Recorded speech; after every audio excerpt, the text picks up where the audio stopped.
What's up, Storm Nation? We have a brand new IQ. I'm so excited about this one. Let's check out the IQ Tour AI.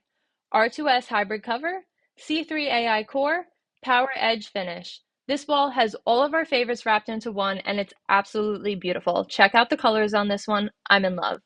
My go-to layout on the IQs are pinned below the ring, which is how we're going to drill this one up today. On lane one, we have out a shorter medium pattern.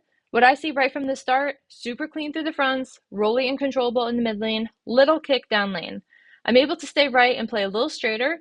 I don't feel like I need to send the ball super steep out to the gutter to keep it from going high, and I trust that it's going to hook just the right amount at the end of the pattern. All the tendencies that we know and love from the IQ line. Now let's compare it to the original IQ Tour with the same drilling. The IQ Tour is a must-have in my bag at every tournament I go to. For me, the IQ is a ball that just works on everything. It gives me really good scores, it keeps me out of trouble, it's controllable, it's versatile, it just does all the right things. I've always loved the pearl versions of this ball as well, Emmy, Ruby, and we can even go as far back as the gold IQ. These have all been staples in my bag at major events, so I can't wait to see where this new one fits in.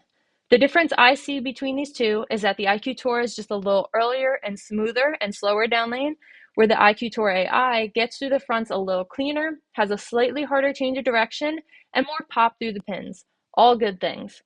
A lot of times when I'm throwing the IQ Tour, I have great control of the pocket, but I often wish that I could just get a little more help through the pins to kick out those flat tens. And I think that's where this Tour AI is going to come into play. It's going to allow me to stay in that slot and hopefully carry a few more extra hits to string those strikes together. Over on lane two, we have a longer medium pattern. Now, I have already bowled on this pattern a little bit, so we have some transition out there.